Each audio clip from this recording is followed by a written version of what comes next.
Hello, welcome back to MovieBeings. This week we're going to be discussing our top movies for the year of 2024. But no, we're not going to do 5, we're not going to do 10, not even going to do 20. We're going to do 24 for the year 2024. Beings? So we've got a bit of a list to get through, so let's see how we go. Let's get into it. I'm Tim, and that's Darren. That's Darren, yes. So were you happy to get through the list, Darren? Or Yeah, no, I didn't realize how many movies that we watched for the year. Yeah, it adds up pretty quickly. Yeah. And even like trying to come up with the list, it's like, do we enjoy all of them? But I'd like to say, hopefully, we enjoyed most of these movies that are on this list, right? I didn't think about this before, but it's the two of us have like quite different opinions about some of these movies. Yeah, I can't exactly. imagine like a board of 10 people discussing like which movies would win the Oscar, Oh my for God. example. Yeah. They're just like, this guy bribed me $1 million. I think he should get in.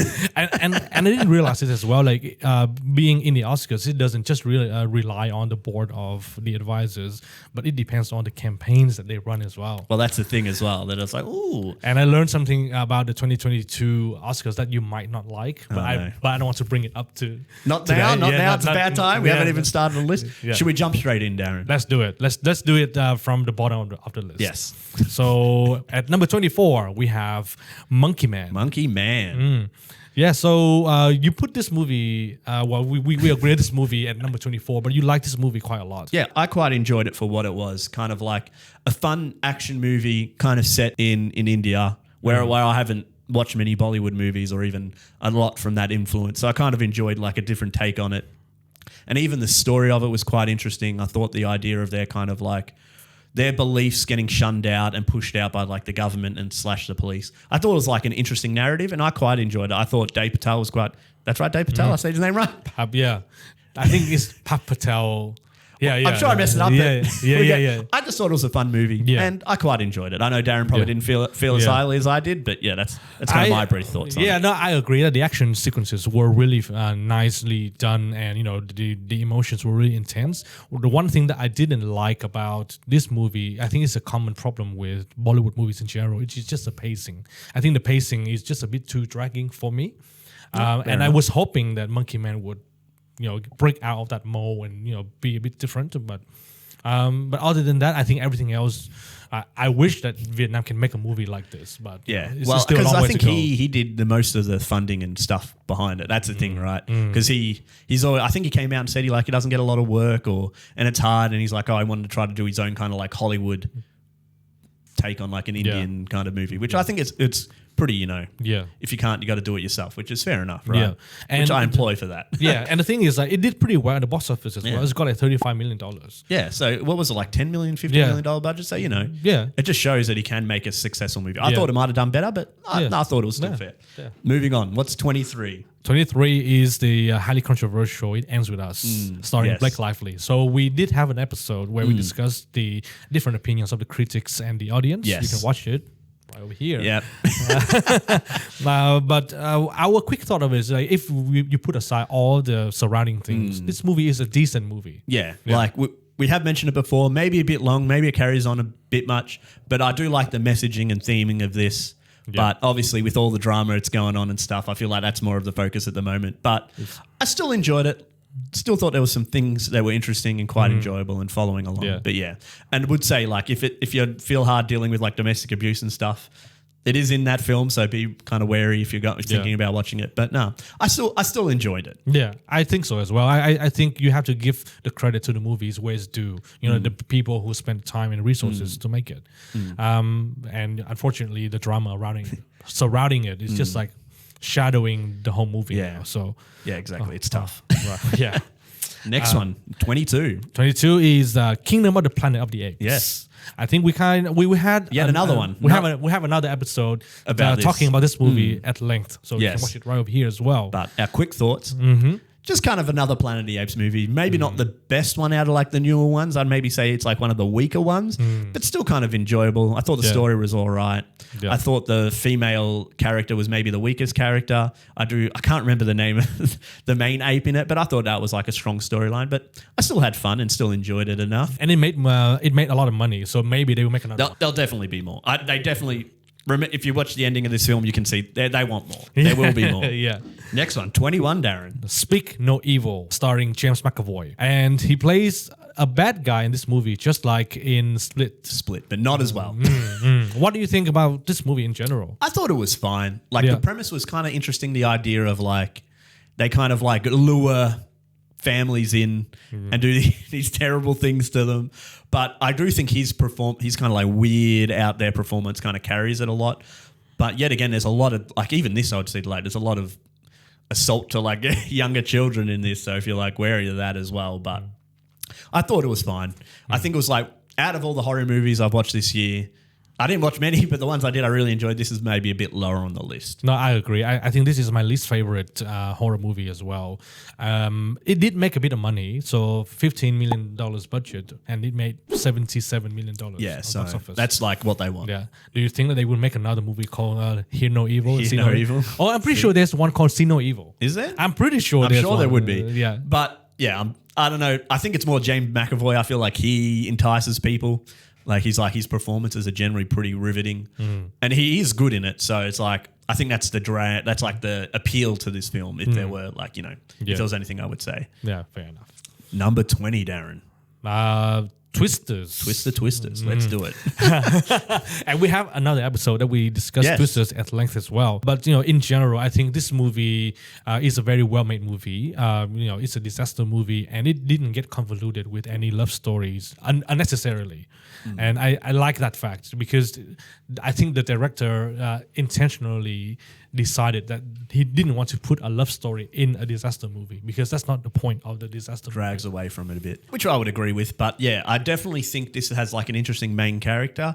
We do talk about it a bit in our video about it, but like I do think she's like a strong, interesting like character in this. Yes. There are some like I would say some weak points that we do talk about, but overall I enjoyed it more than I thought. I remember thinking I'm like, oh, this is probably going to be a bit stupid. And Yeah. there are stupid points in this film, but Yeah. I do think it does a good enough job where you're Yeah. like, oh, I'm interested like following through with it. No, I agree. Number 19, maybe a bit controversial with this one, Darren, eh? Number 19 is Deadpool and Wolverine. So this is the second highest grossing movie of the year, made on a $200 million budget. Maybe half of it went to Ryan Reynolds' salary. And the other one to Hugh Jackman. But it generated $1.337 billion in the box office. So, I mean, Not too financially, it was a successful movie. But, I mean, artistically, like, what do you think? Well, we're kind of coming from it as a different spoke, but like I think it's like a fun action film. I do think Ryan Reynolds and Hugh Jackman do have a good like chemistry, but I thought it was fine. Like I think a lot of people probably overhype this, but I think it's fine. Yeah. Like a lot of the elements I didn't really enjoy as much, but it is what it is kind of thing. Like we do talk a bit more depth in it about the video. We do have a video where we discuss this as well, but Like when it came out. yeah, when it came out. Yeah. But I think it's fine. Like It's not going to win any awards. Let's just put it at that. but yeah. like there's some fun action and it's fun to see like, you know, Deadpool and Wolverine together on the screen as I've been hoping for a long time. So it is fun, but like, yeah, I definitely think it's fine here on the list for me. And I think the best aspect about this movie, in my opinion, is it was made for the fans. And I think that is something that quite a few filmmakers, they've kind of forgot. Yeah, I think that's fair as well because sometimes, you know, that's what it is. It is meant to entertain the fans, right? So I think that's fair and I definitely think it did that job. Moving up, number 18 is Fall Guy, starring Emily Blunt and Ryan Gosling. Almost a bit of a surprise as well. I was sad that I didn't get, I wish I saw this in the theater because it didn't do as well in the box office. I know it, like I think it might have broken even or something, but it struggled a bit, which I was a bit sad with because obviously filmed here in Australia, which I'm like, oh, should have backed that a bit more. But I thought it was a fun action movie. I thought their like romance was a bit goofy and like kind of silly and fun to follow along with. And they're kind of like filming their own like Mad Max movie in like as well in the film, and he's like the fall guy, so he's like the stuntman, which is kind of like an interesting take on like following the film. But yeah, I thought it was fun. Weird kind of like story about who like one of the main characters gets kidnapped or was lost, and he's like trying to find him and going through all the antics to find it. So yeah, I had fun with this film. Yeah, and I think it's very difficult to mix up like different genres as well. So this is supposed to be a thriller, so you have to solve a mystery of a missing person. It's an action movie. It's a romance romance as well. So it's very hard to balance. Yeah, it's got a the lot different going on. tropes. Yeah, but personally, I enjoy this movie because I'm always a sucker for romance and romantic. Yeah, fair enough. But I would say that the characters didn't go through a lot of development throughout the movie. It's just a fun movie to enjoy. It starts off with it, I think, a little bit when it's like they've kind of not seen each other for a long time. They were together. Yeah. And then after I can't remember what the incident was. There was an incident. Yeah, I think so he broke his back. Yeah. And then they kind of didn't talk to each other for a while. And she's like moved on to directing and moved on. And he's kind of like still in the same kind of role. He hasn't really done much, but he comes back and then it's like an awkward moment of like, oh, you bloody didn't speak to me. And it's kind of, but it's not like too crazy, but that's kind of like the turmoil for them, right? But anyway. All right. Number 17, Alien Romulus. Okay. So this is probably lower than what I would have had it, but that's only because I'm an Alien fan and I think it's fair to have it here. It's kind of like trying to rejuvenate the Alien series. It's had a bit of a rough time over the last 10 years, I would say. Like I enjoyed some of those films, but I get why people didn't like them. But this is more kind of trying to hark back to the original a bit, trying to relive some of that glory because one of the main aspects of this film, they bring back like the original Alien and stuff, and it's like, oh, that's a bit weird after all of Sigourney Weaver's fight to finish it off and stuff, but I still think it was a fun film. I like the idea of the setup is they're going to this ship to scavenge it because they're poor and they're trying to get off this island, but they'll never get off this planet, but they can never get off. They kind of they trap them there essentially. So let's go do this job and steal some stuff and we can cryo sleep off and get to someone better. And then obviously the alien comes in and shit goes down. So I think it's still good. Definitely not one of the best Alien movies, but definitely a lot better than what they've done in the past. And I'm curious to know what would you compare this with the original Alien? Because from what I saw from the trailer, that's a bit unfair. No, okay. I guess the better question is, do you think that they are quite similar? In some aspects, but that's it's hard when you've named it Alien, right? So it's always going to have some aspects of what you expect, but you'd like it to be a little bit rejuvenated. It's a bit different in the fact that they are trapped on a ship, but it's not the same ship, and there's still a bit of build up and stuff, but it's so hard because I love Alien, the original movie, so much. It is one of my favorite films. So it's hard to go through it and be like, oh, what was the same? They do, they bring out one of the androids from the original one and they use him again in it and stuff. But I didn't think it copied on it too much, but there are definitely aspects in it where it's oh, let's use this line or let's do this thing. Yeah, which is fine. But if that takes away from it, I would definitely just recommend watching the old film if you think. But no, I can see why people think that, but I thought it was still fine. And a lot of people seem to agree with you because the movie got $350 million. I think it's still a popular franchise, right? Yeah. But like a lot of film industry, they're waiting. They want that good film, right? But still quite haven't got there. This is good, but not quite what it can be. Yeah. That's fair enough. Are there anything else you want to add about this movie, or do you want to move on to the next one? I think it's fine to move on. I could probably carry on a bit more, but no, I'm happy with that. Number 16, Darren. Number 16 is my choice, unfortunately, with him. So I put The Beekeeper starring Jason Statham. So this is one of many of his action movies throughout the years. But I enjoy this movie because now it deals with the aspect of the elderly people getting taken advantage of online. So the story of this movie kicked off when one of the main characters, her computer got hacked and she was managing a fund for a charity, and the fund got $2 million, and she's been working her whole life for this fund, and then it's got taken away, and it put her over the edge, so she committed suicide. And this gentleman, he got close to her, so he decided to bring justice. And I mean, up until the second half of the movie, I completely for the cause of this character.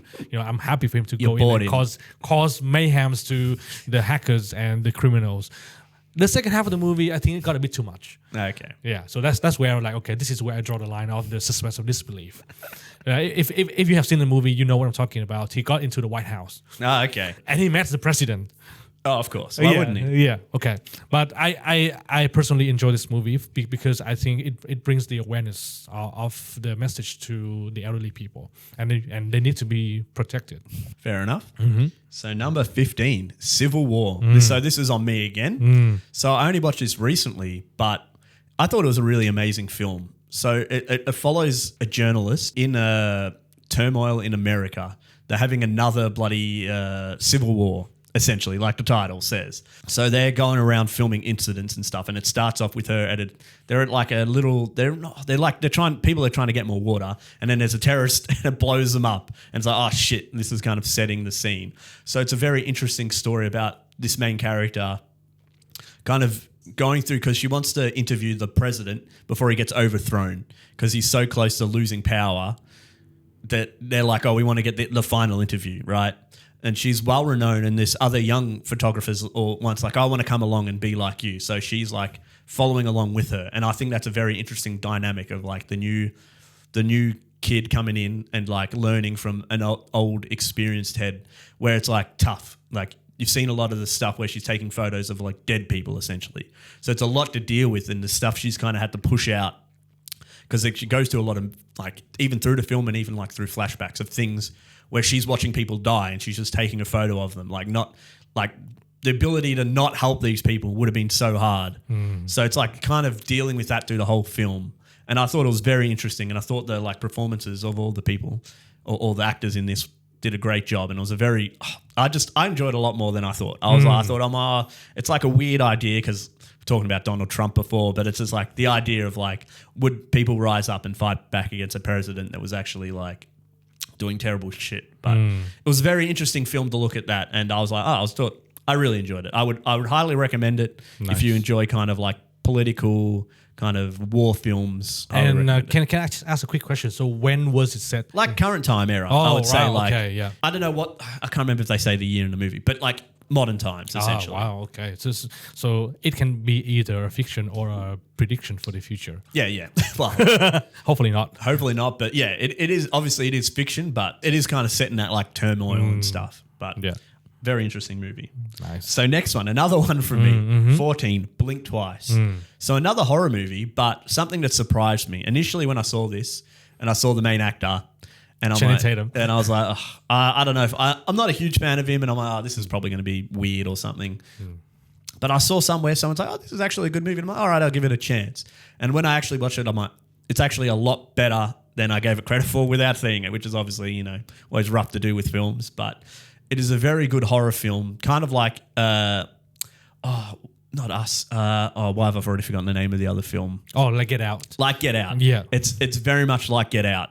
Not like on that level. I know that's like high praise to compare it to that film, but very similar aspects of someone going with somebody else in power and being like, oh, let's have a little fun. Let's see where it's going. And it kind of all gets out of hand, and you're like, what's actually happening here? And kind of the mystery unraveling, and the main character kind of finding strength and finding out who she is through the film. And it's very, I don't want to say too much because you can spoil it very easily, but it is a very interesting film. Deals with a lot of like political structure of like power dynamics between people, and even like ethnic stuff. So there's a lot of stuff going on here. So it mightn't be the easiest watch for some people, but definitely a very interesting watch. And I'd also recommend this film. Yeah. Like, it's another great horror film of this year. There's been a lot, I would say, for me. And one of the aspects that I like about this movie as well is the fact that Channing Tatum is playing a villain. Yes, he's a villain. And I think he built his kind of brand of this like good-looking guy. He was in Magic Mike. So like one thing most people think. Step Up.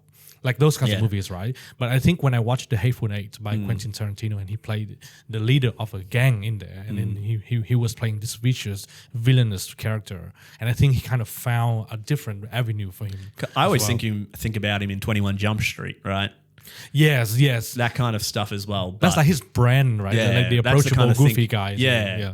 And even, but that's the thing. Like, that's what I was a bit ashamed of myself to be like, judge it a bit harshly, because I was just like, because there was another film that came out this year with him and Scarlett Johansson. Yeah, Take Me to the Moon. Yeah, and that's when I was like, I'm not watching this. Yeah, this is the brand. This is his brand, isn't it? Well, not his brand, but that's probably, I'm sure it's like a romantic comedy thing, but like a predictable kind of movie. Well, more than something I wouldn't enjoy, and even with him in it, I'm like, I'm not going to watch it even more. But maybe I'll have to give it a watch if he's as good in this as he is in that. But yes, I would recommend it if you enjoy kind of horror movies and like Get Out, like I said before, very similar to that film. So yeah, I'd recommend this film as well.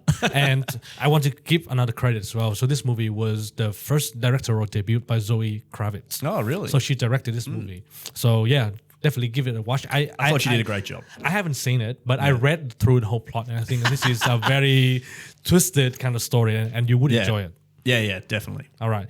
Moving on to number 13. This is my pick, which is A Different Man, a low-budget movie produced and distributed by A24. They've done a lot of films this year. I think by now, A24 has established their position as a very boutique, low-budget, independent film. Giving films a chance, I feel. I saw a little like graphic the other day. Someone had, Red One, and it's like $200 million budget. And then what A24 did with like $200 million, where they like produced like 10 films or something. And Red One just pretty much paid 2 actors. Yeah, they got The Rock. The Rock got $50 million to that film. That's insane. That is sad. Yeah. I'm never watching that film, but I was like, oh my God. Yeah. Anyway, go on. Unfortunately, I have seen that film. You have? Yeah. I feel very sad for you. Yeah, I know. I don't recommend it to anyone. But I would recommend A Different Man to people. This is a very low-budget movie, and it didn't bring back a lot of box office. Only $1.1 million. But this is one of the movies that didn't get a lot of distribution. No, exactly. But and it's got a very small cast as well. Like the biggest name in this movie is Sebastian Stan, because he got a bit of nominations and stuff. I remember seeing him at one of the. And Adam Pearson is the other actor. So Adam Pearson is the actor with The Condition, and he was the inspiration for this story. So basically, he went through this magical procedure that when they put in some sort of chemicals inside his body, his defects kind of peel off him over time. Oh wow! And then he became this handsome, good-looking actor played by Sebastian Stan, and he went through all that because he wanted to become this actor on a very big play, written by a female director that he fell in love with. But when he was doing that play, he slowly realizes that he's not as good an actor as he thinks he is. And then another person, also played by Adam Pearson with a condition, he came in and he swayed people away with his charm and his wit, and then he got the part. And then now they have to go through that whole turmoil. So I think what I like about A24 movies is, even though the setting is simple, but you can clearly see the conflicts within each characters, what they go through. This movie is considered a fall arc, which means that in the beginning you like the character, you understand their motivation, but over time they kind of drifted into the darkness. This is basically Godfather, but in a different context. I would highly recommend watching this movie. Disclaimer, there will be a lot of nudity as well. Oh, hell yeah. But yes. That's all I watch movies for, Darren, just the nudity. Yeah, okay. No comment. Yes, that's my pick for number 13. Great pick. Well, number 12, onto Furiosa, a Mad Max story. Mad Max Saga. Sorry. Yeah. I know it's got a long title. Yeah. Another movie we've talked about in another video. I'm sure it'll pop up somewhere. But I still love this film. I haven't rewatched it in a while, but I should rewatch it again. Great film. Great cinematography. Yeah. Very interesting story. I feel like Furiosa's character is a very, very strong character to follow. Chris Hemsworth's villain, very fun, very interesting, very good to root against. Love the world building in this. Yeah. In Australia again, no favoritism, but I thought it was a great film. Yeah. Even thinking about it, looking back, and I'm like, oh, such a great film. And I think it's a bit unfair for me because I'm not as big of a fan of this movie as Tim is, because I like Fury Road a lot more. No, that's fair. Yeah. Like, I'm not going to doubt that that's a better film, but I feel like that's a movie that stands on its own so well and does such a great job of so many things. It's so hard. There's another movie this year that came out, like Gladiator, right? Yeah. I think this does like a better job as a sequel, as what Gladiator could have done. But this is kind of like, that's a fair point. Yeah. Like, this is a film you'd prefer to have than like, oh, this is Mad Max 2, and it's like, here's a kind of carbon copy of the first film, but not as good and worse and everything else. Anyway, we're not talking about Gladiator 2, but yeah. I would highly recommend if you haven't watched this, because I'm sad about this didn't do as well in the box office as well. That was the whole thing. Because it was, I don't know what turned people away from it, or if they just weren't interested, but I thought it was a great film. It definitely deserved a bit more praise and a bit more time than what it got. But sometimes that's how the movie business is, isn't it, Darren? Yeah. The films you enjoy the most aren't what everyone else enjoys, right? And I think probably because the audience has a bit of an expectation after Fury Road as well, because when Fury Road came out, people were blown got away really by it. excited. But even that film didn't do crazy well considering, because that's what's weird. Like, when you think about it that way, right? You think, oh, maybe more people go to watch this just because of the hype of the last one. Yeah. But that's not what happened. Because you think of another sequel this year as well, Joker 2. That was a similar vibe. Everyone's like, oh, remember the hype from the first one? And then as soon as the review came out, everyone's like, this is the worst movie ever. They literally spit on its face. I haven't watched it because I'm sad. I don't want to watch it and spoil the first movie for myself. Yeah. But that's what I mean. I feel like out of the movies, I don't know if there's any other. Oh, there are a couple of other sequels that were put on this list, but I feel like this is what a good sequel, or even like a follow up from a good follow up, a good follow up from a successful film. Yeah, that's fair. No, I mean, I like this movie, but I wish that it could have done a few things differently. But I think you're right. I think the main thing is we wish that this movie could have done a lot better at the box office. I wish it could have got a chance for another Mad Max in this world, but I don't know if we'll get that now. No, I don't think so. Yeah, which is a bit sad. But Josh Miller is 70 years old as well. That's the thing. Well, there's another. We're about to talk about another film next, who has an older director. So why don't you take it away, Darren? So number 11 is my pick. I went with Juror number 2. I think it's a bit of a biased selection because I was part of the jury duty in Australia. I have been as well. Oh, you have been. So, some of the experiences is quite similar. Yeah, I thought it did a great job of that. Yeah. And one of the things that I like about this aspect is I can relate to this character a lot. And well, that's what you want from films. Yeah, I get that. Like where it's like, oh shit, I did that. Yeah. And I think this... I remember plotting for murder. No, I wasn't planning for any murder. But I like the aspect of the conflicts that the character is having, and I kind of understand this conflict as well. I think most of the time the main character is either an anti-hero or a protagonist with really strong beliefs. But in this case, he did something wrong. Yeah. And I think the conflict he has is, should he do the right thing or should he do the right thing for his family? That's what I enjoyed about the film, the conflict of the main character, because I wouldn't say he's a bad person. And the thing that happened wasn't like on him. Like it was an accident, really. It wasn't something he deliberately did that fucked everything up. Yeah. But that's what I thought was interesting. That's why, because what turned it off for me was the ending of the film. Yeah. Because like most of the film was his turmoil with his choice of like, will he convict and like go against himself and like dump himself into this problem where he's like, oh no, I've got a child, I've got my wife, I need to take care of them. But if I'm not there, I won't be able to. So that's like the conflict through the whole film. But then at the end, I feel like it's just like, it tries to bring up like, oh, the conflict's still kind of there going on. And I'm like, not that it's not wrong, but I feel like it hints on it too much. I feel like I feel like they had 2 or 3 scenes with it. I feel like they needed one scene and left it on that. But that's like, this is more Darren's pick. He enjoyed it more than I still enjoyed it, but not as highly for myself personally. No, this is why it's our list, right? Yeah. No, is there anything else you wanted to talk about? No, that's fair.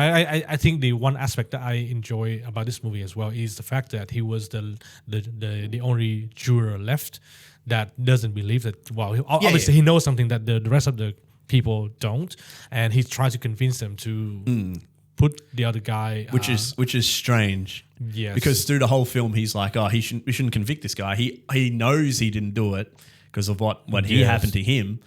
And everyone's quick to judge. Oh, a guy looks like a criminal. He probably did it. Let's just put him away. Yeah.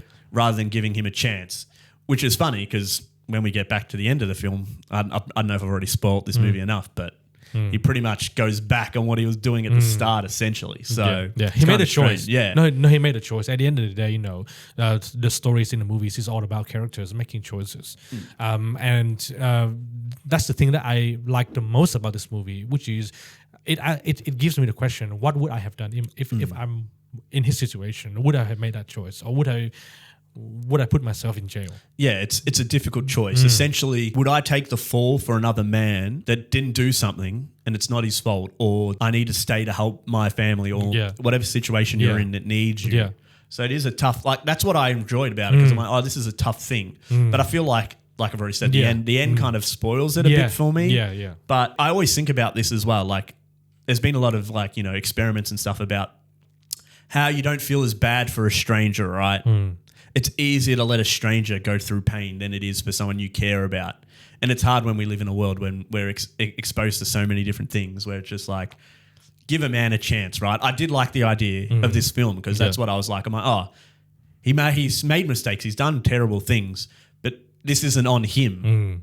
And that's what I felt. That's what I enjoyed about the kind of turmoil because, like I said, I've done jury duty as well, and it's a similar thing of like, it's too easy to be like, oh yeah, this guy, he's a bad dude. Yeah. He, let's just, the benefit of a doubt. But like it goes through the film, it's not on the jurors. It's meant to be on the.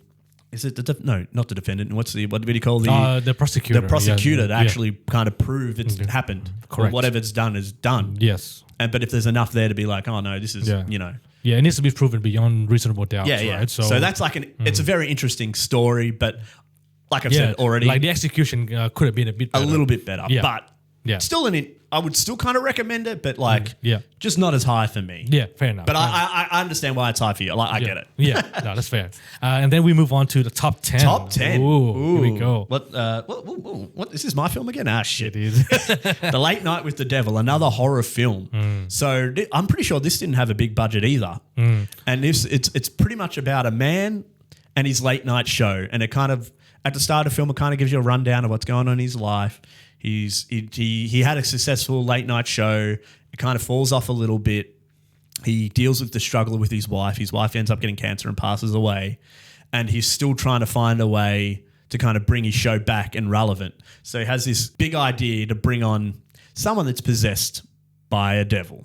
Right. So he, at the start of the show, goes through all the usual like late night shows. Oh, he's like a comedian. He's a magician. Let's get everyone happy. Let's all cheer. And then late, like I think this is near the end of the show, and he brings on this girl that's been possessed, and he has this woman who can like kind of bring her out and speak to the devil.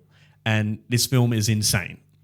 We're talking about when it came out. It came out a bit later or earlier for everyone else, but for Australia, it was kind of last year. So I still counted it for this year, but I thought it's an amazing horror film, and it like keeps you on the edge of your seat, and even like it keeps a lot of mystery and story about like his own character. Because as a like late night show, you're trustworthy, doing all the right things, but even he has his own demons and stuff. And I always love the idea of like, what does the demon actually mean for people, and the idea of what, like even talking to the devil in a late night show, filming it to a live audience in front of a bunch of people, streaming it to people. And I'm like, oh my God, like you can imagine yourself, because I think this is set in like the 80s, 90s. So I could imagine you're like sitting late, like, oh, what the fuck? Like some of this shit's in like, when you watch the film, I'd very highly recommend watching this film. Nice. But it is amazing. I forget the name actor of this film, but he does a great job. He is amazing. And everyone else in this is amazing as well. Just the setup and the story, really good. Highly recommend this film. This is, I don't know how many, we've got a couple other horror films on there, but definitely a great horror film, and would highly recommend it. That sounds nice. And I think it's right up my alley. It's like watching movies about the devil and the demons, and and you mentioned that this movie was set in only one location as well, which is like it's on the set set of the late night show. Yeah, which I really enjoy. Yeah, and it actually did quite well in the box office. I just looked it up. It made $15 million in the box office. And was this released on Netflix or something? Well, that's what I mean. I feel like it was probably released a bit earlier on streaming and stuff, but definitely a movie I would have enjoyed in a theater if I got the chance. Yeah. But it's hard about films. You don't know you're going to like it till you watch it, right? Yeah, that's fair. But should we move on to number 9, Darren? Number 9, yes. So Challengers. Starring Zendaya. And I can't remember the other actors. They were good. They were great. And speaking of tennis, like we're having the Australian Open at the moment. Australian Open. So there you go. Yes. That's why we picked it high. Yes, want that tennis money. Yeah, we still have this whole screen available for you. For tennis sponsors. So Challengers. I think Zendaya's acting in this movie was really good, and I think she like the main force that drives the story in this story, and she's also the catalyst for catastrophic in this movie as well. I think it just does a great job of following these three characters that are so intertwined with themselves through their whole career and lives. And it's such an interesting story, because I didn't know much about this film except for people like, oh, it's just like horny film, the whole thing about like the threesome they have or whatever. But it's such a more interesting, more dynamic than that. Yes. There is so much at play here for every character. And I thought it does an amazing job of building up these characters. So you have they're all tennis players. So she's like the most successful and skilled at the time. So they must have been like 18, 19. This is like junior tennis. She's the most successful out of all of them. These two, they're both good, but out of the boys, one of them's more talented and probably more likely to go on and have success. And the other guy, he's good, but maybe not as, destined for greatness. Yeah. So they had this like meet up, and then they're like, oh, she's hot. Let's all like go back to our place. They're all young and horny, and they're like, okay, whoever wins the next, because they're both playing each other. They play doubles as well, but anyway, I'm getting off track. Anyway, so they're playing this match, and she's like, oh, whoever wins can like take me on a date, essentially. So the more talented one's like, okay, I'm going to win now. Initially, he said he'd let his friend win, but he's like, what now? So now they got to fight for it for this girl. Yeah. And the talented one ends up winning, and then they have this relationship, and then that kind of goes sour as well. Yeah. And then the other boy comes in and kind of not steals her away, but kind of like is actually there for her and woos her like relationship. So that's like the start of this kind of story of like, it is like a love triangle, but it is just like there's so much more going on than just like horny shit, right? Yes. There's so much more at play with the tennis and the talent and what everyone's capable of. Yeah. Now, so if we want to focus on the Zendaya's main character, I think that the motivation, like she's always a motivated player. She wants to be great. She wants to win. Yeah, she wants to be the best. Yes, but obviously she has a horrible injury. Yeah. Because she decides she doesn't go pro and she goes to college. And she has a horrible injury in college, and she literally can't play. I think she does a knee or something, and she can't play anymore. Yeah.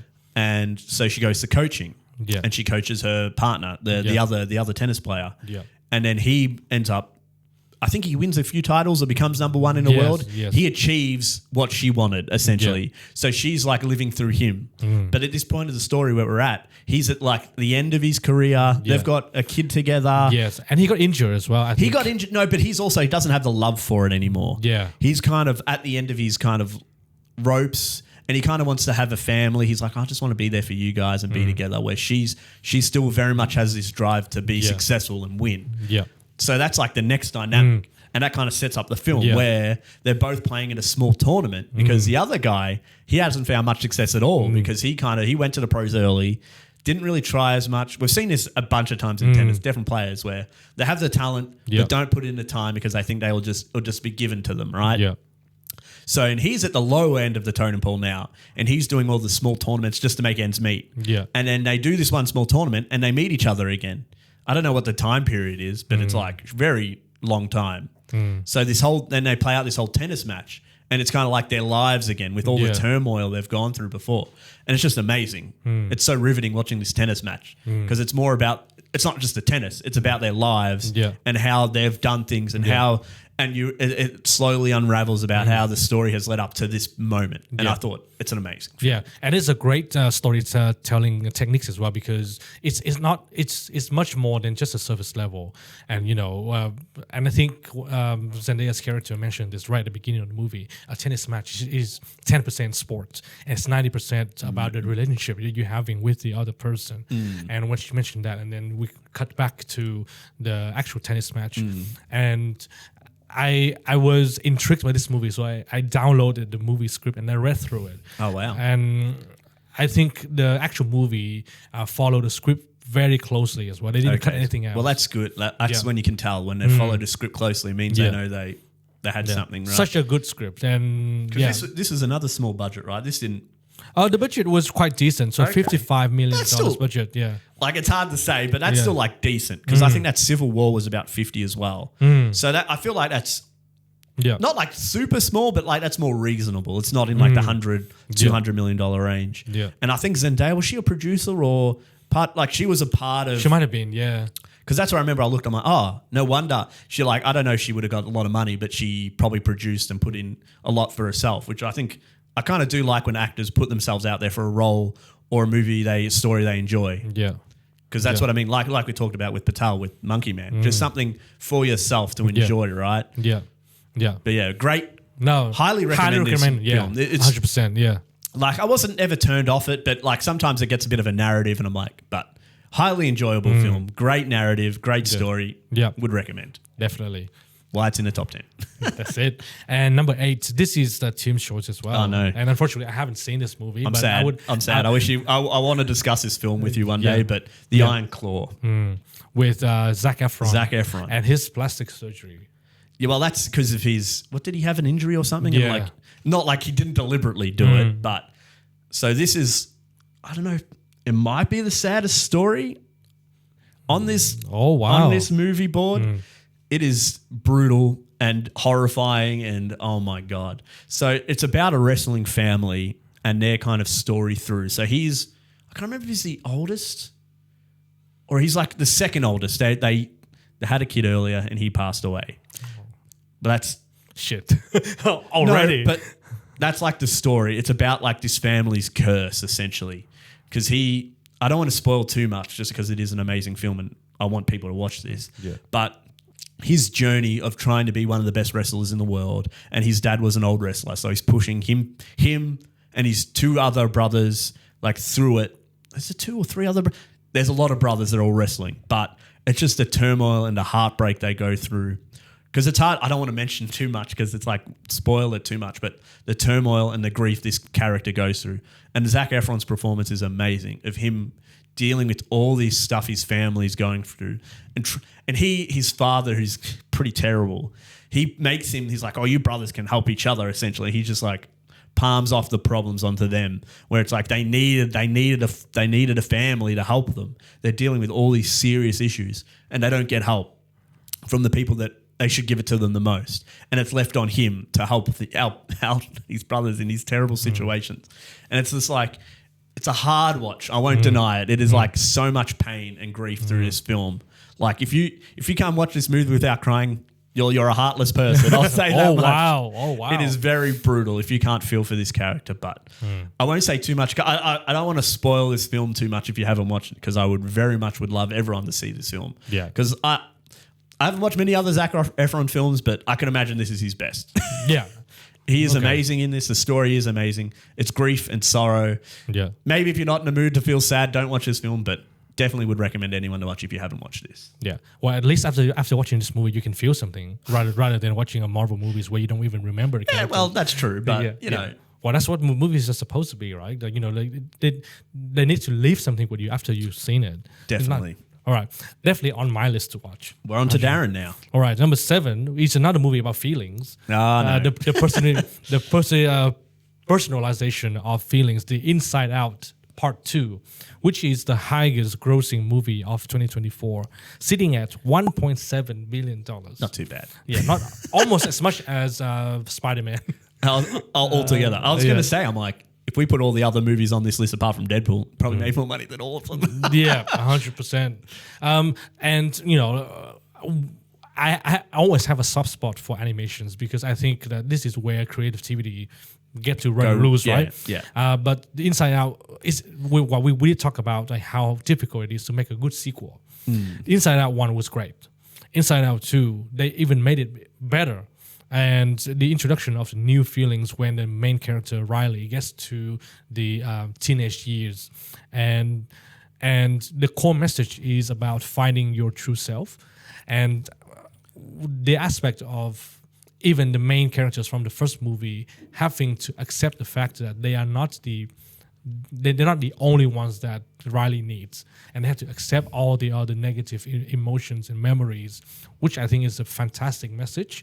And I understand why people love this movie so much. It's very approachable. The characters are very relatable, especially anxiety. I'm pretty sure all of us have done it one way or another when we overthink things, when we overplan things. Yeah. What do you think about this movie? I haven't watched it, obviously, but maybe watch this after Iron Claw so that you can have an uplift. An uplift, even though I'm sure it deals with some serious stuff. Yeah, but not as serious. Not as serious. Yeah. But I know it's hard for me to watch kid films because I know, but it can still be a good film. That's the thing. Yeah. But it was hard for me to give this a chance to watch it, but maybe I will have to give it a crack. Yeah, I mean, it's tough for me as well because I used to love watching cartoons, but I was going to say I still do. yeah. I mean, but that's the thing, like because this movie it does deal with like some serious stuff, but it's not as dark and not as mature. But I think it's a really good message to the coming of age because it is still like targeted as like a younger audience. Yes, but I think that there's something for the parents as well because if they have kids that come into the teenage years, and I think it deals with emotions really well. I mean, the story is easy to follow. The main character just wants something, and she has to give up something to achieve it. And at the end, she made the right choice because it's a cartoon. You want to have a happy ending. You want a happy ending, right? Yeah. Not like some of these films.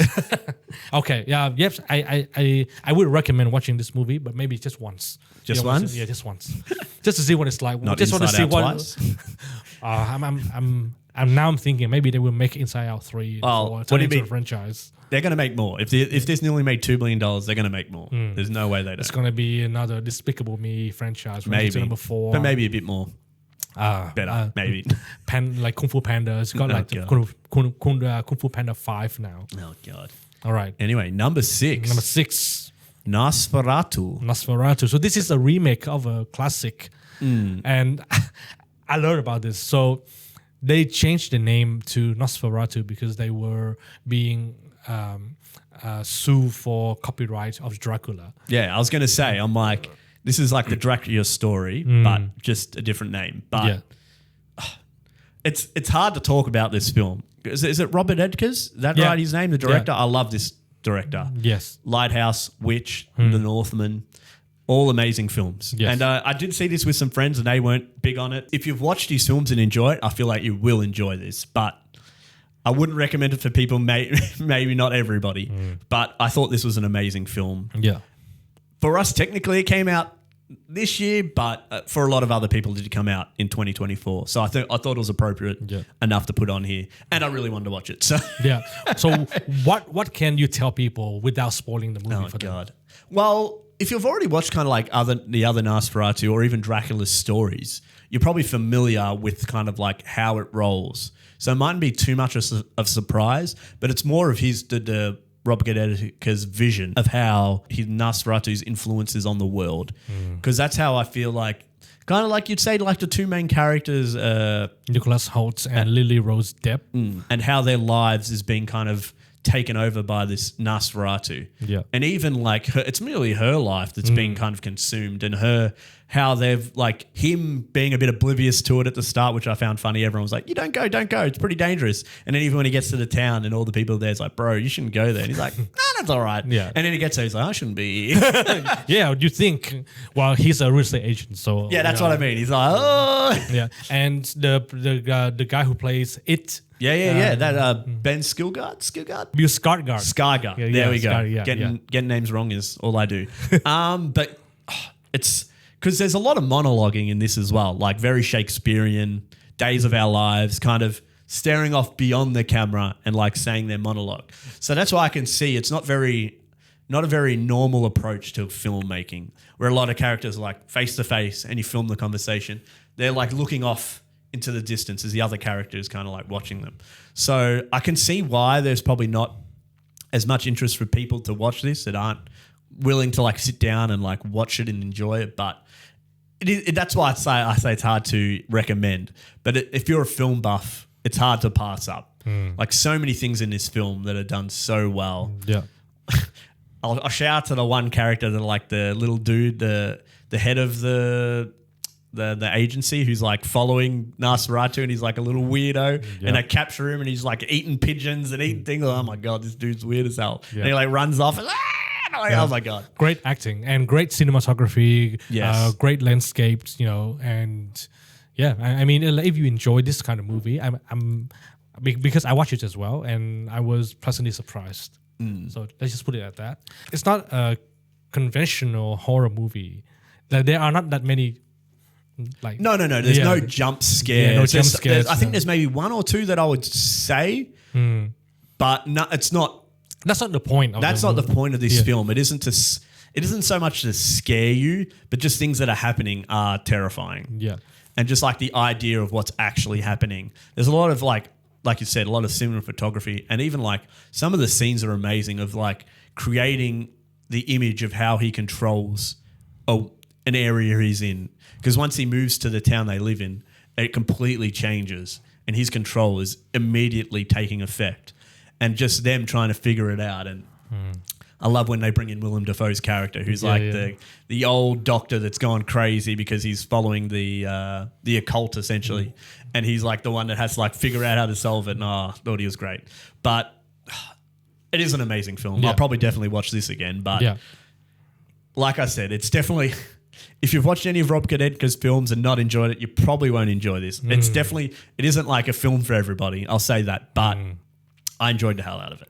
Fair enough. No, so did I, and so far it's doing quite well on the box office. So Well, that's what it's a I good was sign. surprised as well. Yeah, it's a good sign. All right, are you happy to move on to number 5? Top five. Top 5. I'm surprised it's got to number 5, to be honest. I didn't think Darren enjoyed it this much, but No, I here mean, we go. All right, number 5, I put Heretic Heretic. with Hugh Grant. Hugh Grant. Another A24 film. And this movie generated $52 million as a box office on a $10 million Yeah, it was budget. a very small budget. Yeah, but Hugh Grant was amazing in this, and I think after this movie, he kind of shed his lover image, the goofy, romantically. Yeah, that's, right? well. That's I think that's a brand he's been building. How old is he now? I think it's 50 something. Like he's a bit, not that he couldn't still do that, but it's a bit Yeah. beyond him now. Yeah, but Definitely a different role. Yes, and there are, and again, it's set in one location. Yes. And it talks about different ideas of religions and what you believe in. And I downloaded the script. I read through. Only a few scenes got cut out from the script, Okay. which I think is a good decision. But the writing is amazing in this. Like most of the dialogues are kept exactly the same as they were written. And speaking about monologues, my God, there are a lot of monologues in this movie as well. Well, that's the hard thing. That's why I was like, because he does have this idea in mind of what he wants. And his two Mormon girls he kind of traps in his house because he's like, he wants to challenge their faith and understanding of what it is. So he's like telling them about like how, was it religion? Which three? The true religion. Yeah, that's the idea he's trying to get across. But I mean, this is at the start of the film when he's really like, because he chooses, what is it, Catholicism, is it Judaism and Mormon. And Muslim? Was it Mormon? No, it was Muslim then Mormon. But he's just saying like the similarities between them all. Or maybe it was Hinduism was the other one, but it was showing that how similar these religions are. Yeah. But the Mormon girl, one of them's like, no, you can't fool me with this. Like there are similarities, but they do have other different things as well. Yeah. So that it's kind of them challenging each other through the film. Yeah. And kind of what he wants them to understand by the end of it. And it is quite brutal. It is another brutal film of kind of like what he's willing to do to people. Yeah. Just to get them to understand what he wants them to understand, essentially. Because that's, what was it, like maybe the last 10 minutes of the film when it's all kind of unraveling. And it's like, oh my God, I'm surprised she got to like the conclusion she got to, because I was like, fucking hell, like this is insane, this film. And it was a big year for horror movies as well. Like a lot of the good movies are all horrors. And I think personally, I like the fact that the horror of Heretic came from the ideas and the words that the characters are using instead of just like knives and Big scary big things. scary monsters. I mean, in the end, there were a little bit of that as well, but it's not the main point of the movie. I wouldn't highly recommend watching this movie as well, just to see the acting chops of Hugh Grant. And he has a lot of dialogues. Yeah, and I'm like I surprised said, he because delivers he's so really well. trying to get across his point. Yes. Because that's what I enjoyed about this film as well. As someone that has been brought up as religious and then like don't really care about it anymore, but challenging someone's faith can be such a hard thing and even horrifying thing. But he does it in such a rough way to try to bring them to this realization he wants them to have. Because it's hard for someone to question their faith. It's quite a challenging thing. Not that Mormons are a cult, but even like people that get really into like cults and stuff, it's hard to get out of it. But this is not what he's trying to achieve. It's kind of like he's trying to get them to understand the kind of truth behind religion. It isn't like which religion's right. He does say that at like, oh, what's right, what's wrong. He's trying, but they're like, oh, we'll just try to do like what he wants us to hear, but it's not that simple. But it is brutal. It is like, that's what I thought. I really enjoyed it as well. I probably wouldn't have put it high on my list, but I still think it is an amazing film and definitely worth a watch. Worth a watch, yes, definitely. And you may have to watch it a few times to I don't know if you need to watch this a few times. It would be brutal, Darren, I feel. But I really appreciate the amount of research that went into writing the script. Like after reading it, and she put like a whole list of references of books and things like that. Like how much do you have to read? Well, that's the thing. I feel like, Yeah. especially with like what's happening in this film and what it deals with, you have to, because I feel like a lot of people will be like, oh, you kind of just made that up, or you're cherry picking your points or whatever. So it's good. It's good to have it like as fleshed out as you can, because especially when you're dealing with religion, there's going to be a lot of backlash and people being like, got to get it right. Nice. Anything else you want to add? No, I'm happy. All right. Then we go to number 4. All right. We have Kinds of Kindness by Yorgos Lanthimos, and his favorite actress, Emma Stone. For the moment. And a bunch of others. Yes. Like Willem Dafoe. Yes. So this is a triptych, which consists of 3 separate stories, all intertwined together by the central character, RMF. We have a separate episode talking about the critics and the audience scores. But we tried not to delve too much into the movie. I'm sure we still talk about it quite a lot, but this is another film that's like, I feel like it is very amazing. It's hard it's kind of like Nosferatu in a way that it's hard to recommend it for a normal person to watch, because it's a long to watch these 3 films. I'd almost recommend watching them separately. Yes. Just to make it maybe a bit more palatable for some people. But just like, I felt like all the 3 stories are amazing and interesting to follow along with, dealing with a lot of hard topics. The first one kind of dealing with, control and freedom. Your ideas of how you live your life, how far you're willing to go, like what are you willing to do, what are you willing to give up. Deals with a lot of that stuff. Then you got the second film dealing with like a loss and how that affects you and how that changes you. Yeah. And how like having someone come back into your life and you question them, because is it on them just because they've changed, or is it on you because they've changed? Like dealing with a lot of that. And then even the final film dealing with kind of like harsh reality of like your own life and trying to find an outlet for it, like joining a cult and doing these kind of things to get away from your horrible life. Yeah. So there's quite a lot of serious things going on in these 3 films, and I feel like it does a great job personally of dealing with them. And I feel like having obviously the same actors throughout and them dealing in different roles and like showing them, like I feel like it does a great job. If you end up watching the episode we're talking about, one of the people say these people are like robotic, and I don't feel like that at all. I do feel like everybody has a main role and does a very great job of it in each of the like short films, or even not like super short, but but like that's what I said. We could. I feel like we could have nearly done an episode on this by itself. Yes, just kind of the stuff we could talk about, analogies, ideologies, so many things, symbology, kind of so many things at play in each of these films that it's hard to kind of like go over. But like I said again, I don't think it's an easy watch for people. I think there's a lot of kind of Yorgos kind of things he does in the film that are a bit off-putting for people. Yes. And the way he deals with certain topics mightn't be of your taste as well. That's like when we talked about Poor Things. It deals with a lot of harsh things that maybe...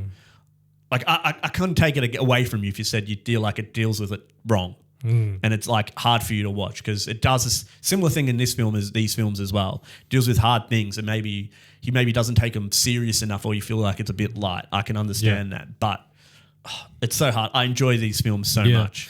And one of the things that we discuss as well is the fact that the movies they cannot all be the same. Like when you watch a movie, you're not supposed to feel good all the time. You want to be challenged sometimes. Exactly. And you're supposed to take away something from the movie as well. This is one of the movies I watched last year. Left something with me, and I keep thinking about like, what does it really mean when he does that thing in the movie? And last year I managed to watch The Lobster after I watched the. You got to see The Lobster, yeah. And then I was like, you can see where he goes with a lot of his ideas, right? In films, yes, and and the brand of the movies is an absurdist, so it's not supposed to make sense in your mind. Oh, this doesn't make sense in real life. Well, you kind of expect that going in, but some of the ideas in this movie are really interesting. It leaves you wondering what would you have done in the situation. Because if we think about Heretic, like we just talked about, it just kind of challenges your belief. Yeah, I feel like in this challenges a lot of aspects of your life and how you deal with things. Like there's a lot of things challenging you, and that's what I enjoy in films, when you kind of watch something and it's like, oh shit, like why did he do this? How come he did this? Why did he follow along with this? Why did he do all these things to this man? And then like he goes along with it anyway. And in like the second film, like how can he not like understand his wife's probably gone through these changes and is not the same person anymore? How he's so harsh to her? Why does he want her to do these things just to prove that he's not her?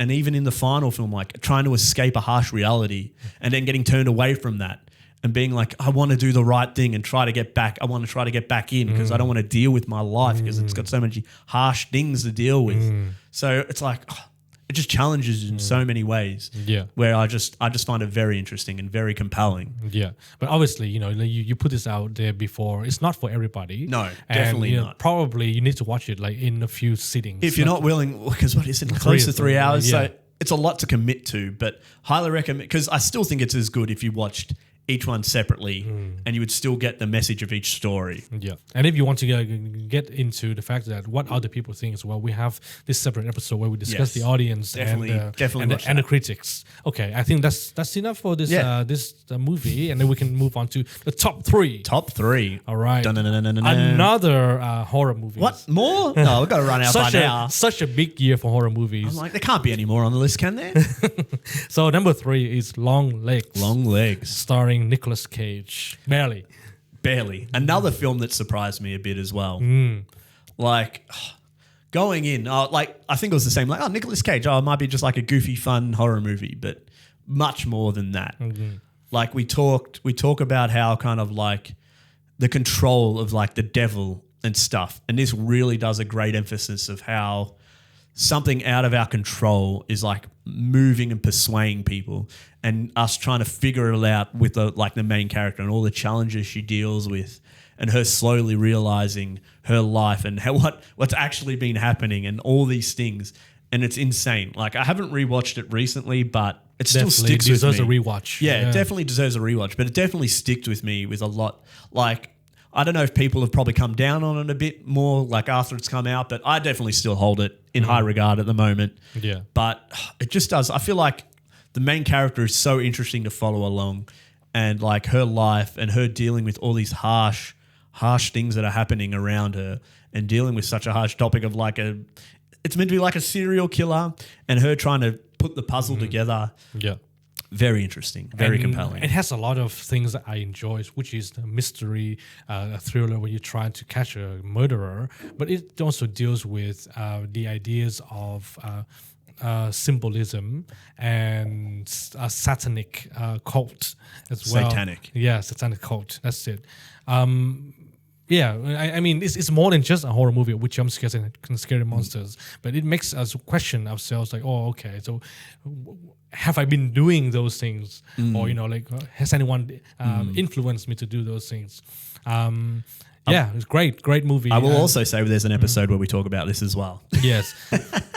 Another praise I want to give out, which is the cinematography. Yeah, it is amazing. This is a great marriage of good storytelling, good acting, good cinematography, good set design, lighting, all those things. And sometimes we take those things for granted. Definitely. Because everything started with a script, with just text. Yeah. And a lot of people what it went takes through to that. get to the point. That's it. And it did really well at the box office, but I'm just hoping that they were not going to make a sequel. This definitely would be a great film just to leave on its own. Wow. I hope they don't touch it, or if they, I don't even know how they would go into maybe turn making into a TV series or something. Maybe, but I don't know how they would deal with, because there's some interesting things that are like a bit more supernatural in it that I could maybe like, you could maybe delve into that kind of stuff about how it works in this film or in this world. But it's one of those films I really hope they don't touch. Yeah. Yeah. Well, I mean, on a $10 million budget, it made $127 million. Which is great. I'm glad it did well. But the thing is, that might be a good motivation to make a sequel. Well, that's the thing. You think about a lot of horror movies that end up making a shit ton because they're like, we only spent so much on it, 100 times its money or whatever. Yeah. So that's always hard. But yeah, hopefully it doesn't turn it's still into a early, franchise. so we don't know yet. But yeah. Speaking Anyway. of sequels, what? We got another one? yeah, Oh, no, so what's this? number 2. Dune 2? The Dune 2. What is this? There's 2 of them? Hey, I was so blown away after watching Dune Part 2. I watched Dune Part 1, it was fine, but Dune is a Part good 2 is film. a big step up Yeah, from Part definitely. 1. And it made me even go back and do research on how many Dune books there were and what the story is about. And I'm very looking forward to Number Part 3. Yeah, I'm glad.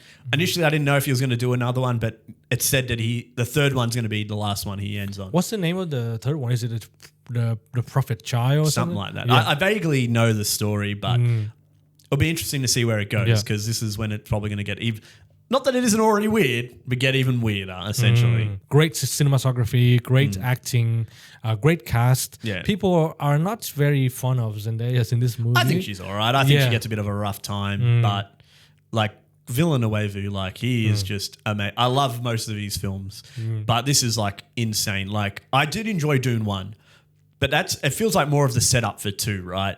It's just setting the world and setting what's happening so you can experience it all kind of finally take place in 2, right? Kind of, it's so, even like Charlemagne's great in it. I think he does a great job. You know, I didn't mind Zendaya. Like, is it Rebecca Ferguson, the mother? She's like crazy in this. Yeah. I feel like there's a lot of actors that do a great job. Yeah. But like even the other skill guard who plays in the big suit, he's the Harkonnen. Yeah.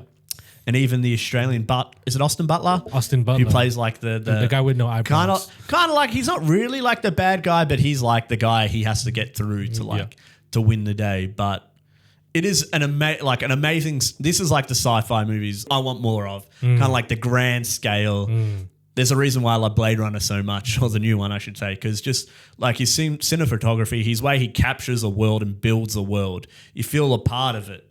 And you feel it feels real. Yeah. It isn't just like a blur of CG, even though the CG in this is pretty good, but it doesn't rely on it, I feel, because it is the character stories that push this story along, because there's so much kind of turmoil, political turmoil, so much kind of going on with each character and each faction that it's a lot to follow rather than without the big giant worms, the giant spaceships and all that other stuff that kind of, it is kind of cool, but not the main message of the story, right? Yeah. And it needs to serve the purpose of the story as well. The main character played by Chalamet, he's always the anchoring point for me personally, because I think this is what Rebel Moon wants the movie to be, but it's failed. Don't bring up Rebel Moon, please.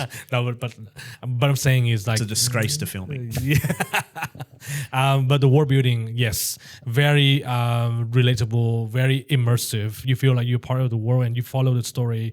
And he did the classic hero journey as well. So since the beginning, it's a setup, everything is fine, and then the hero got thrown into this turmoil. You know, he lost all the power, lost all the control, lost all the help. Well, that's almost the first film is all like the turmoil. It's like right? a giant first act. Yeah. That's pretty much it. It's him kind of going down, and then this film is him building back up. So that's like, you think the third film is like him kind of dealing with all of his, like what he's achieved now, right? Yeah. So I'm very interested in the third film. I'd highly recommend this, but I could see people, yet again, another long film. And if sci-fi is not your thing, I could see this maybe not be as enjoyable, but definitely another film I'd highly recommend. But I don't think it needs it. This was, I think it was released early in this year, or even late last year for us.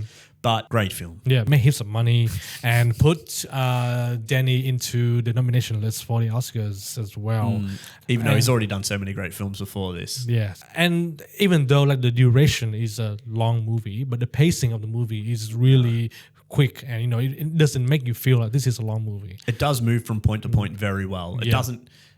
It could sit on moments, but it does move on. Like everything's kind of going because there is a lot happening and a lot to like go over and deal with. And it does do a great job of like moving on and not maybe getting too stuck in the political side of like maybe jammering on a bit too much or getting caught in a moment. Yeah. It kind of like gets that all the scenes get across what they're meant to do. Yeah.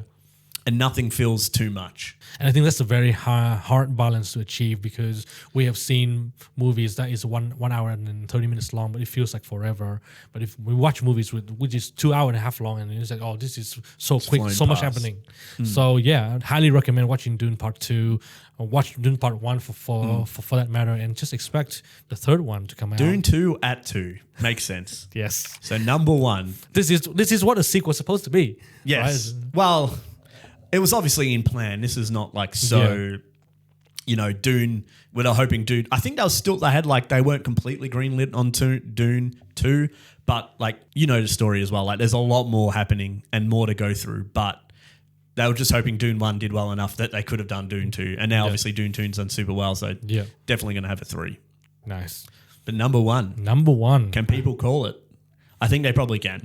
Yes, I mean the main actress just won the Golden Globes recently, and I think she's part of the nomination for Best Actress in 2025. So the movie we are talking about, Substance, or The Substance. The Substance. This movie came out in Vietnam as well, and people.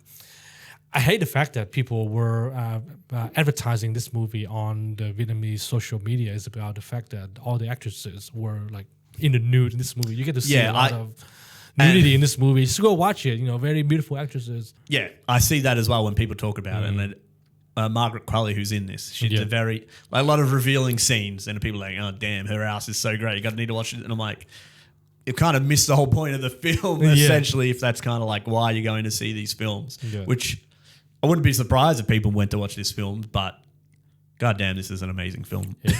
There are so many things that I love about this movie. After I watched it, I downloaded the script, and the script itself is a great read as well because the author she formatted the text like in a. It feels like a magazine that you're reading. Okay. So like the text was in the big black box, different sizes. Like when you read it through, just basically you're reading like a comic book. Oh, it's great. It's great. Then most of the scenes are kept true to the script. Not many things got cut out. Great hook in the beginning. They didn't tell us much. It's just the premise. The premise from the beginning is just like an easy hook to get you in. It's just like an older actress that's fallen out of line in Hollywood just because she's gotten older. Yeah. And the creepy old men at the top, we need someone more younger and beautiful to advertise the show. And then she goes to the doctors, and one of the guys like, oh, here's something you should look into. Yeah, so she so I think after she had that conversation. Spoilers, by the way. Well, we're going to spoil this movie. We're going to get into it. I don't need my book. But the character played by Dennis Quaid, he's like the producer of the show, and he had this meeting with her. He's great in it as well. Love this character. Such an asshole. Such an asshole. He's great. But after the lunch where he's munching on the lobsters, mate, like. Just the arrogance and the visual story telling in this movie is fantastic. Like in the one, there's a fly as well. This is a symbol for like you're an outcast, you're nothing anymore. And after that, she got into a car accident, and that's why she went to the hospital. Yeah, that's why she went to the hospital. And she met the young, attractive doctor. Or nurse? I think he was a nurse. Nurse, and he gave handed her the card. Yeah, no, the USB stick. Because he checks her. I think he checks her spine. Yes. And then he's like, "Oh, you're able to go do this thing."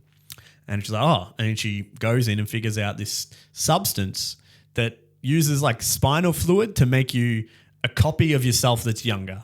And this concept was illustrated right in the beginning, even before the star, which is 2 eggs. And I love that visuals. Yeah, so easy to understand and very relatable. But it's weird. It's like, what the hell does this mean? And you're like, where'd you get? Oh, I get what they're talking about here. Yeah. The substance is.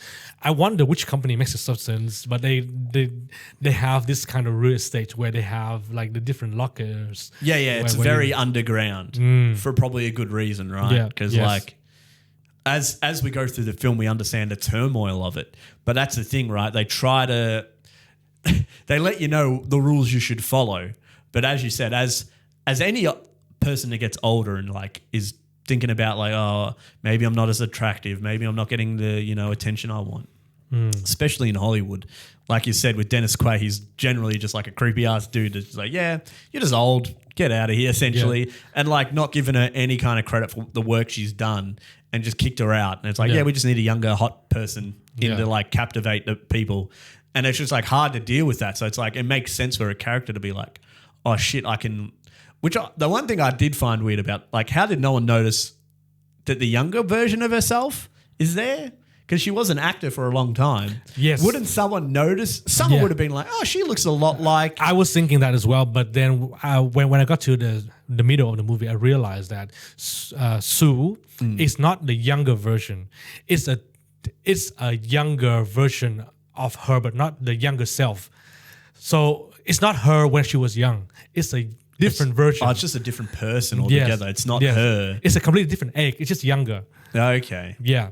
No, I was thinking, oh, okay. Because wouldn't someone recognize? It's like, oh, she looks just like her when she was younger. Or whatever. No. So when Elizabeth was younger, she a completely different person. Okay. This is like an extension of herself. Okay. Yeah. So it's not her younger self. Not quite. Okay. Because that's what I thought. I'm someone's like good point. Because that's what I was thinking. I'm like, someone she's been in film. Well, at this point, she's been in film for quite a while. So You I'm look like, quite familiar. yeah, someone's got to be like, oh, you look like just like her when you're younger. Or No, something. she's a completely different person. Yeah, but it's a different just person. younger. Just younger. Yes.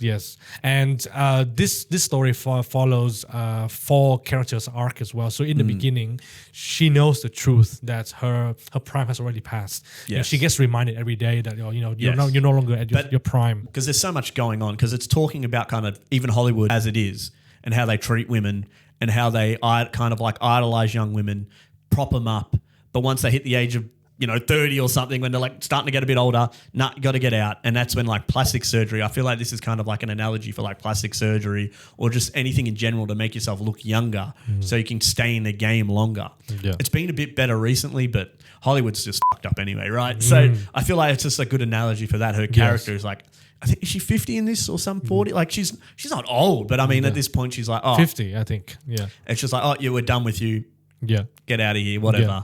We don't want to, we've got nothing of worth anymore, which is like completely wrong, but that's kind of how it works. Yeah. And I feel like this does a great job of showing that. Yeah. And how it affects her and how she feels worthless and unwanted. Yeah. Which leads to like the dilemma of the film, right? Yeah, and that's the thing as well. Like in the beginning, obviously the motivation of her going through this whole process is very understandable. But what I'm saying is, like in the beginning, she has the choice to either accept the reality that she's no longer in the spotlight, Yes, or she's like, oh, I want this spotlight. And Yes. this is the length I'm willing to go through. And in the beginning, she threw away the USB stick. Yeah, she's like, This is weird. it's a bit hard to believe, right? To be like, oh, I can be young again. Yes. And live it out again. So Yes. it's like a hard thing to believe, which is fair. I think that's fair. It's like, oh, it's a bit stupid. Yeah. But then like as she's living, she knows, because I think she runs into a guy. It's like, oh, you're what's your name? Well, we should go out sometime. Yeah.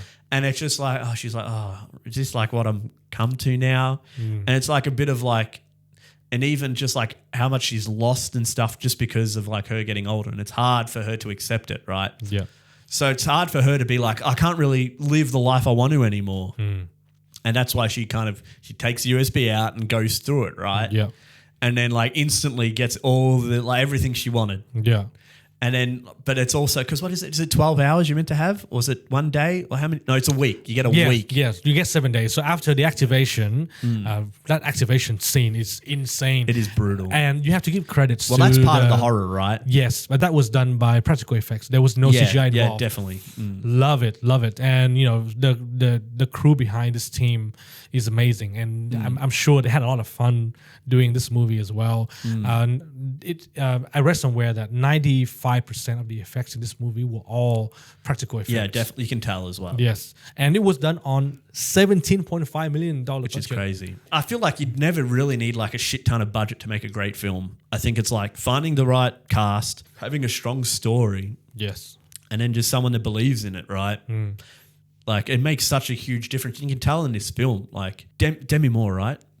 She's just so like bought in. You believe her story, and even Margaret Qualley, she does a great performance as well. Yeah. And even like you said, like Dennis Quaid is the bastard essentially. He does a great job. Yeah. And it sells you so much because it's like I was mentioning before, like the idea of like how far she's willing to go to stay in the spotlight. Is that on her, or is that on her, like her profession, right?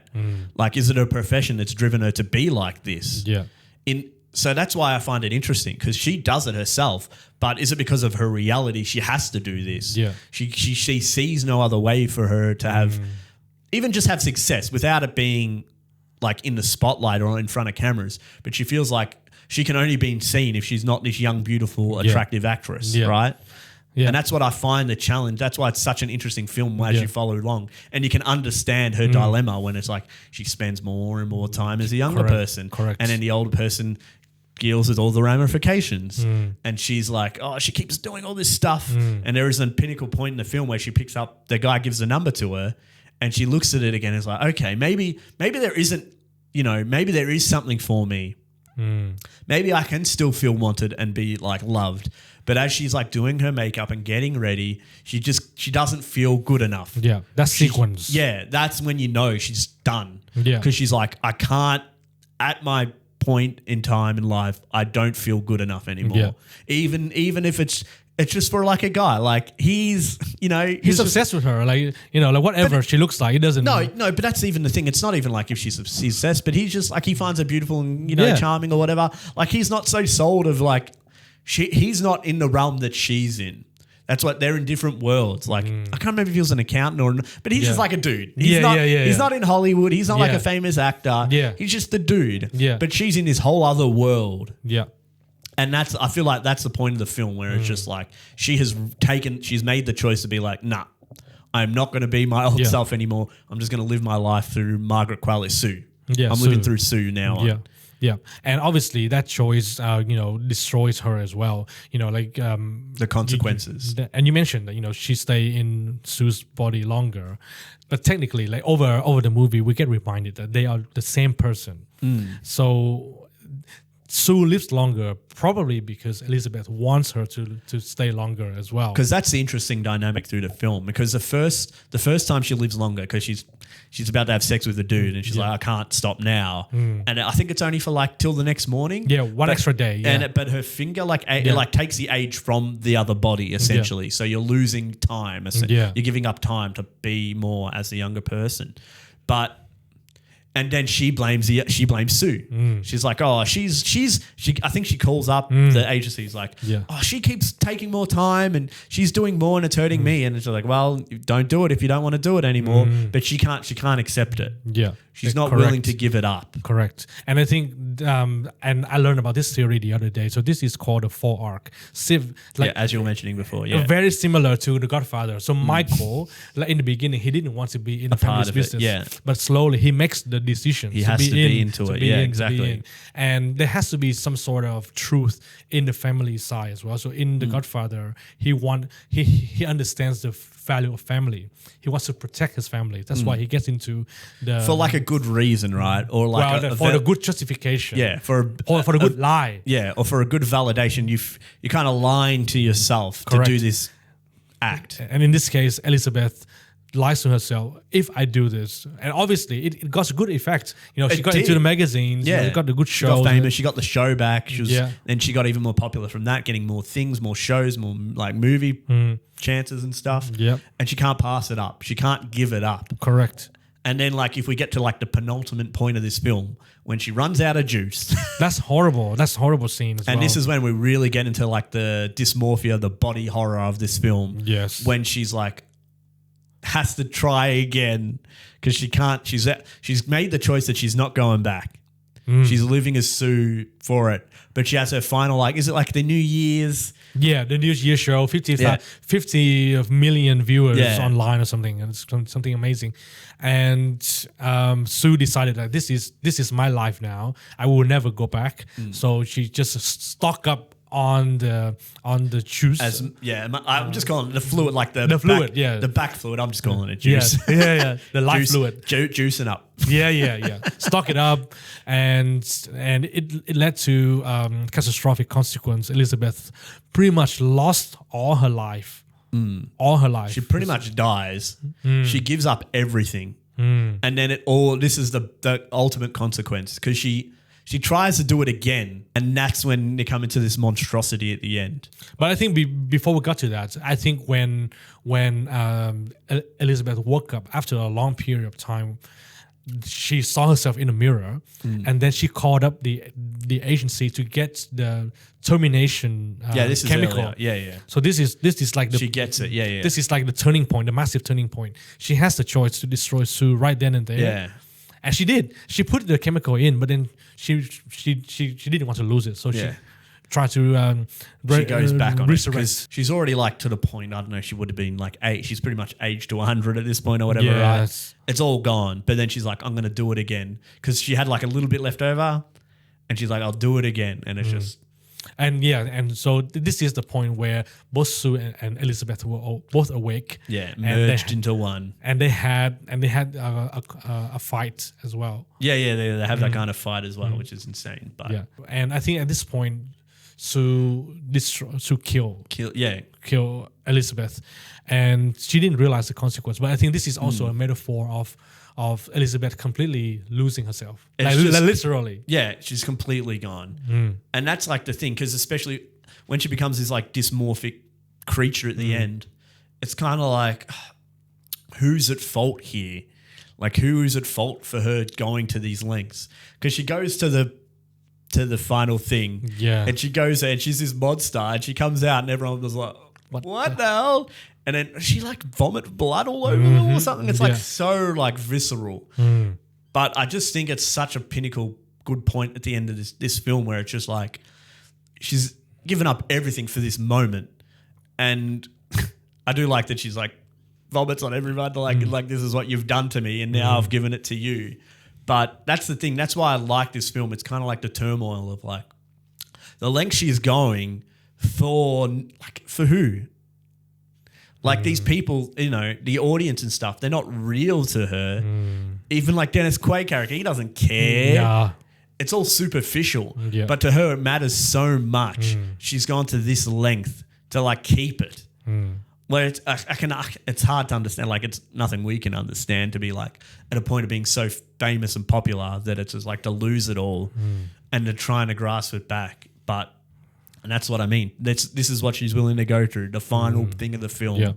And then it's all gone. Yeah. It's a fantastic movie, and I have to give some credits to the cinematographer and the production designers as well. Yeah. The colors, the way that they use forced perspective to have a really long hallways. Yeah, the hallway. Bright colors, bright mustard color, pink on black, and the white tile bathroom where most of the actions happen anyway. In the room. Yeah.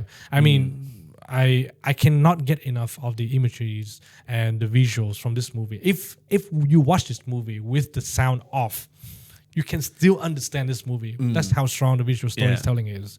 Yeah, cannot recommend this movie enough. No, definitely good reason why it's number one. And Demi Moore is in the nomination list for Best Actress. I hope she wins. I hope she wins. She definitely deserves it. Yeah, but knowing Hollywood, probably not. Maybe just in the maybe. nomination. She did win a Globe, so it's usually a good thing, but see how we go. You never know with these things. And we have reached the end of the list. Yeah, we got to the end. Yeah. What a year. 2024, Darren. And that means that in 2025, you have to do 25 movies. Oh, God. And then you We'll get to see. 30, 99. Oh, no. Can you imagine 99? Oh, God. Yeah, but 1 year at a time, please. yes. Have you got anything else to add? No, I think it's a great point to end it. Okay, thank you so much for watching this episode. And let us know what you think about these movies of the year 2024. Did you like our list? Is there anything you would have added? And click on the subscribe button, click on the bell to get the notification for the latest episode. Leave us a comment, leave us a like as well. Tell us you hate it. Yeah, and we will see you in the next episode. Yeah. See you next year, maybe.